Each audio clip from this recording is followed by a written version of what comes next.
Assalamualaikum warahmatullahi wabarakatuh. Hari ini saya akan melakukan review artikel evaluasi COVID pada jurnal dengan judul Evaluasi Kinerja Sistem Informasi Cuti Elektronik atau SIKYUT menggunakan Framework COVID-5 pada Badan Kepegawaian, Pendidikan dan Pelatihan Daerah Kota Salatiga. Sebelumnya, perkenalkan nama saya Nur Aini Cahyati dari Sistem Informasi Universitas Brawijaya. Adapun sistematika pembahasan pada presentasi saya hari ini yaitu dimulai dengan yang pertama, latar belakang, kedua, objek penelitian, ketiga, metode penelitian, keempat, perumusan COVID dengan enterprise goals, dan yang terakhir, hasil evaluasi dengan COVID. Masuk ke pembahasan yang pertama yaitu latar belakang. Sistem Informasi Cuti Elektronik atau SIKYUT adalah sebuah aplikasi yang digunakan untuk mempermudah penyampaian semua informasi terkait pengajuan cuti yang dikelola oleh BK-Diklat.DA Kota Salatiga.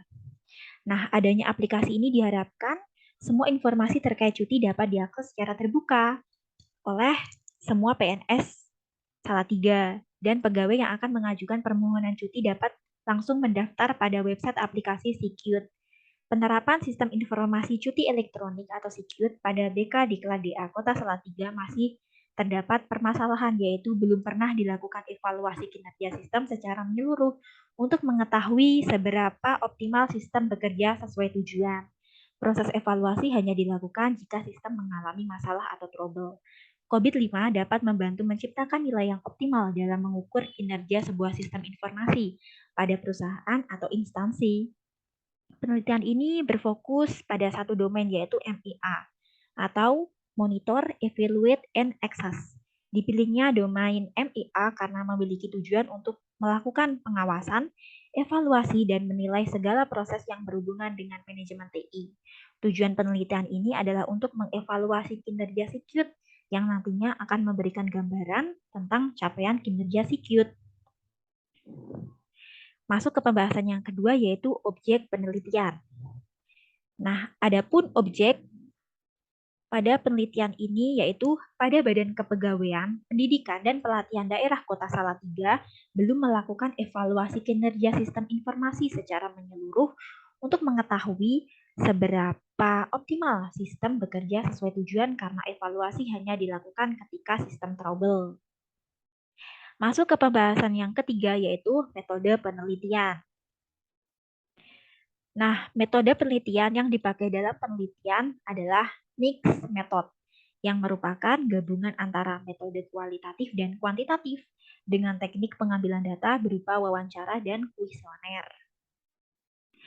Adapun tahapan penelitian dimulai dengan studi awal, studi pustaka, pemetaan COVID, pengumpulan data, dan yang terakhir analisis hasil.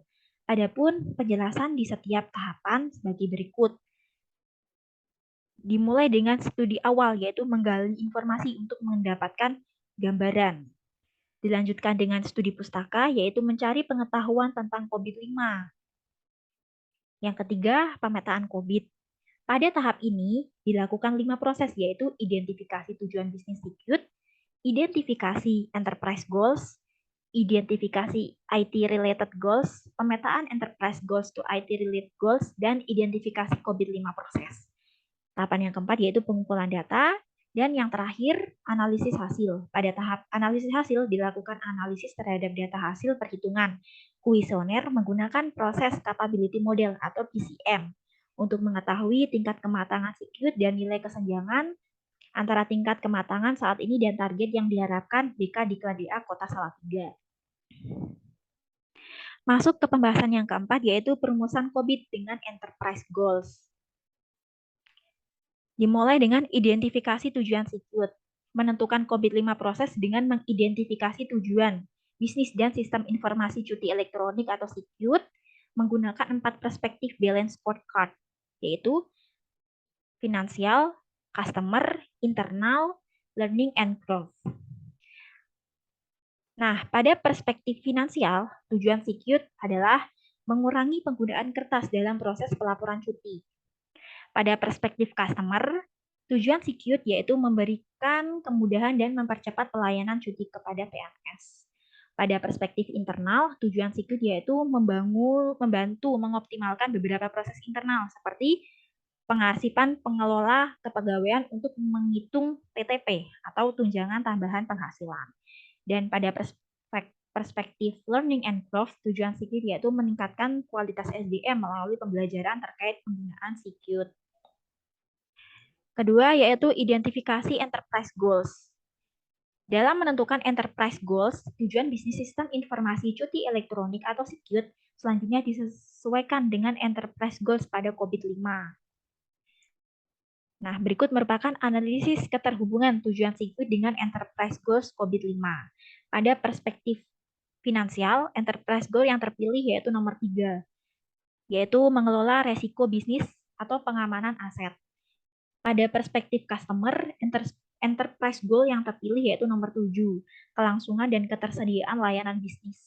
Pada perspektif internal, enterprise goals yang terpilih yaitu nomor 14, produktivitas operasional dan staff. Dan pada perspektif learning and growth, enterprise goals yang terpilih nomor 16, orang yang terampil dan termotivasi.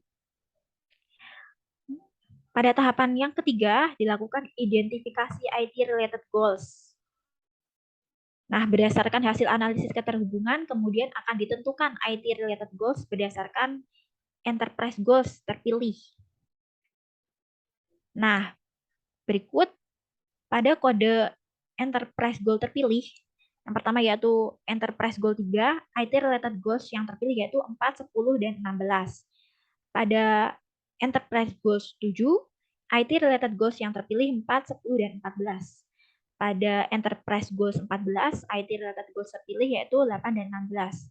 Dan pada enterprise goals 16, IT-related goals yang terpilih yaitu 16. Yang dimaksud dengan 4, 10, 14, 16, 8 yaitu 4 artinya mengelola resiko bisnis terkait TI. 8. Penggunaan aplikasi, informasi, dan solusi teknologi yang memadai. 10. Keamanan informasi, pengolahan infrastruktur dan aplikasi. 14. Ketersediaan informasi yang handal dan berguna untuk pengambilan keputusan. 16. Kompeten dan termotivasi bisnis. Selanjutnya, pemetaan enterprise goals to IT-related goals. Nah, berdasarkan hasil pemetaan, terdapat 5 tujuan IT yang memiliki keterhubungan yang kuat dengan enterprise goals ditandai dengan huruf P atau primary, artinya memiliki hubungan yang kuat, sedangkan S atau secondary, artinya memiliki hubungan yang tidak kuat. Karena fokus penelitian ini hanya menggunakan domain MEA, maka dari 5 tujuan IT yang terpilih, hanya diambil 1 tujuan IT yang memiliki keterhubungan yang kuat dengan domain MEA, yaitu IT J4. Dilanjutkan dengan identifikasi COVID-5 proses. Nah, COVID-5 proses yang terpilih yaitu MEA01, MEA02, dan MEA03. Terakhir, identifikasi responden berdasarkan RACI chart. Peran RACI chart responsible. Responden, staf subbidding pembinaan dan kesejahteraan. Peran RACI chart accountable, responden, kepala bidang pembinaan dan mutasi. Peran RACI konsul, responden, staf subbidding pengolahan data dan informasi. Peran RACI informed, responden, kepala bidang pembinaan dan mutasi. Masuk ke pembahasan yang selanjutnya yaitu hasil evaluasi dengan COVID. Nah, dari domain yang terpilih yaitu domain MEA01, MEA02, dan MA03, berikut merupakan penjelasan domain proses MA01 atau memantau, mengevaluasi, dan menilai kinerja serta kesesuaian. Rata-rata kematangannya yaitu 3,84. Hal ini menunjukkan bahwa proses ini berada pada level 4 atau predictable proses. Artinya, BK Diklat DA Kota Salatiga sudah melakukan kegiatan memantau, mengevaluasi, dan menilai kesesuaian proses kinerja sistem informasi cuti elektronik atau SIGUT dengan baik dan telah diprediksi untuk mencapai hasil yang diinginkan. Pada domain proses MEA02 atau memantau, mengevaluasi, dan menilai sistem pengendalian internal, rata-rata kematangan yaitu 3,82. Menunjukkan bahwa proses ini berada pada level 4 atau predictable proses. Artinya, BK Diklat DA Kota Salatiga sudah melakukan kegiatan memantau, mengevaluasi, dan menilai lingkungan pengendalian internal untuk mengidentifikasi adanya kekurangan kontrol pada sistem informasi cuti elektronik atau SIKYUT dengan baik dan telah diprediksi untuk mencapai hasil yang diinginkan. Pada domain proses MA03 atau memantau, mengevaluasi, dan menilai kebutuhan terhadap eksternal, didapatkan rata-rata kematangan yaitu 4. Ini menunjukkan bahwa proses ini berada pada level 4 atau predictable proses. Artinya, BK Diklat DA Kota Salatiga sudah melakukan kegiatan memantau, mengevaluasi, dan menilai kepatuhan terhadap kebutuhan eksternal sesuai dengan undang-undang dan peraturan-peraturan dengan baik dan telah diprediksi untuk mencapai hasil yang diinginkan. Nah, berikut merupakan tingkat kematangan seluruh domain MEA. Didapatkan rata-rata kematangan yaitu 3,88. Hasil penilaian tingkat kematangan seluruh domain MEA menunjukkan bahwa sistem informasi cuti elektronik atau SIKYUT memiliki rata-rata tingkat kematangan yaitu 3,88 berada pada level 4 atau predictable proses. Diartikan bahwa dalam penerapan SIKYUT pada BK Diklat DA Kota Salatiga telah dijalankan dengan baik sesuai dengan ketentuan yang ditetapkan untuk mencapai hasil yang diharapkan instansi. Berikut merupakan analisis kesenjangan. Ya, analisis kesenjangan bertujuan untuk mengetahui kesenjangan antara tingkat kematangan SIKYUT saat ini dengan target yang diharapkan oleh BK Diklat DA Kota Salatiga. Nah, berdasarkan hasil penilaian tingkat kematangan, dapat disimpulkan bahwa masih terdapat kesenjangan antara tingkat kematangan SIKYUT saat ini dengan target yang diharapkan BK Diklat DA Kota Salatiga. Kesimpulannya, penerapan sistem informasi cuti elektronik atau SIKYUT pada BK Diklat DA Kota Salatiga sudah dijalankan dengan baik oleh instansi sesuai dengan ketentuan yang telah ditetapkan untuk mencapai hasil yang diharapkan instansi. Dapat dilihat berdasarkan hasil perhitungan tingkat kematangan domain MEA01, MEA02, dan MEA03 diperoleh nilai rata-rata yaitu 3,88 yang artinya SIKYUT telah berada pada level 4 atau predictable proses. Meskipun begitu, masih terdapat sedikit kesenjangan pada tingkat kematangan SIKYUT yang dilihat dari tingkat kematangan domain MEA01 yang berada pada level 4, sedangkan target yang diharapkan oleh BK Diklat DA Kota Salatiga berada pada level 5. Sekian presentasi dari saya hari ini. Assalamualaikum warahmatullahi wabarakatuh.